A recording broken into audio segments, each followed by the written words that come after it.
बिस्मिल्लाहिर्रहमानिर्रहीम। अस्सलामुअलैकुम। Welcome to Kinza kitchen tips. उम्मीद है आप सब लोग खैरियत से होंगे। अल्लाह ताला आपकी ज़िंदगियों में सेहत तंदुरुस्ती रखे और आपके रिस्क में बरकत दे, आमीन।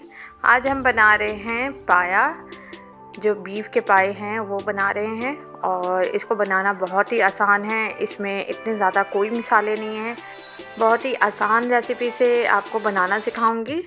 तो चलते हैं हम अपनी रेसिपी की तरफ। सबसे पहले मैंने लिए हैं 3 किलो जो हैं वो पाए के लिए हैं, बीफ के पाए हैं। इसे मैंने जो है इसके बाल जो है वो मैंने जलाकर और जो छुरी से है ना उसे मैंने साफ़ करती गई हूँ। जहाँ जहाँ से जलते गए हैं वहाँ वहाँ से मैं छुरी से साफ़ करती हूँ। फिर उसके बाद फिर इसको मैंने अच्छी तरह वॉश किया है। वॉश करने के बाद फिर मैंने इसको एक पानी में जो है बॉईल कर लिया था कि इसका कालापन जो है वो सारा निकल जाए। आप चाहें तो इसको छिलके के बग़ैर भी आप ले सकते हैं, चाहें तो एक ये छिलके के साथ भी ले सकते हैं। तो सबसे पहले जो है हम पाए को जो है वो गलाने के लिए रख देंगे। इसमें मैंने पाए शामिल कर दिए हैं और 13 से 14 गिलास जो है वो मैंने पानी का शामिल कर दिया है। मीडियम फ्लेम पे ढक्कन लगा के आपने गलाना है। साथ में ही मैंने 1 टेबल स्पून इसमें मैंने नमक शामिल कर दिया था, जो वीडियो में रिकॉर्ड नहीं हुआ, आप डाल लीजिएगा।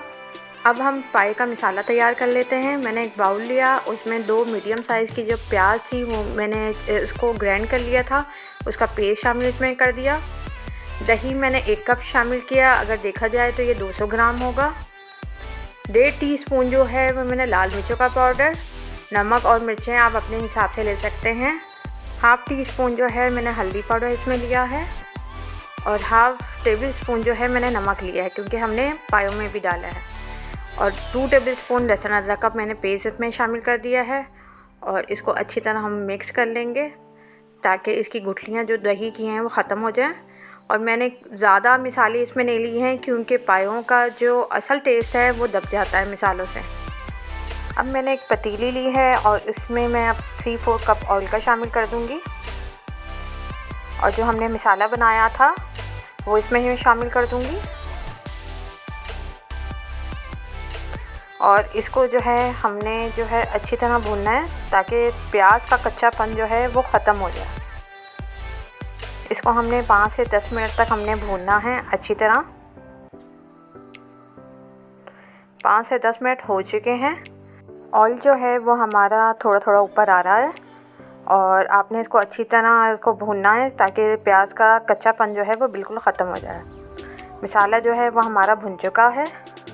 पाए जो है हमने गलाने के लिए रखे हुए थे वो तकरीबन हो चुके हैं और ये देखें बिल्कुल जो इसकी बोटी है वो बिल्कुल नरम हो चुकी है। तो अब जो है हम इसके अंदर जो हमने मसाला बनाया था वो इसमें मैं शामिल कर दूंगी और इसको मिक्स कर लूँगी। आपने इसमें जितनी इसकी ग्रेवी रखनी हो आप उतना ही रख लीजिएगा, ग्रेवी जितना आपको शोरबा चाहिए इसमें।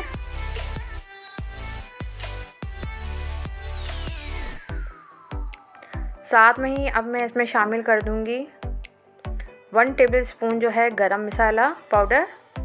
इसको मैं मिक्स कर लूँगी और आप जितनी ग्रेवी रखना चाहें आप उतनी रख सकते हैं। 10 मिनट के लिए इसको ढक्कन लगा के मीडियम फ्लेम पे छोड़ देना है। 10 मिनट जो हैं वो हो चुके हैं और मुझे जितनी ग्रेवी चाहिए थी उतनी हो चुकी है। आप चाहें नमक मिर्चों का ख़ुद ख़्याल कर लीजिएगा और ग्रेवी आपको जितनी चाहिए, अगर आप तेज़ खाने वाले हैं नमक मिर्चें तो आप अपने हिसाब से डाल लीजिएगा। और इसे नान के साथ आप सर्व करें या खाएं तो बहुत मज़ेदार लगेंगे। अगर आपको मेरी ये रेसिपी अच्छी लगती है इसे लाइक कीजिएगा, शेयर कीजिएगा, सब्सक्राइब कीजिएगा, बेल आइकॉन दबाना ना भूलिएगा, क्योंकि हर आने वाली न्यू रेसिपी जो है वो सबसे पहले आपको मिलेगी। अपने घर वालों का बहुत ख्याल रखिएगा, अपना ख्याल रखिएगा। मिलते हैं नेक्स्ट वीडियो में। ओके जी, अल्लाह हाफ़िज़।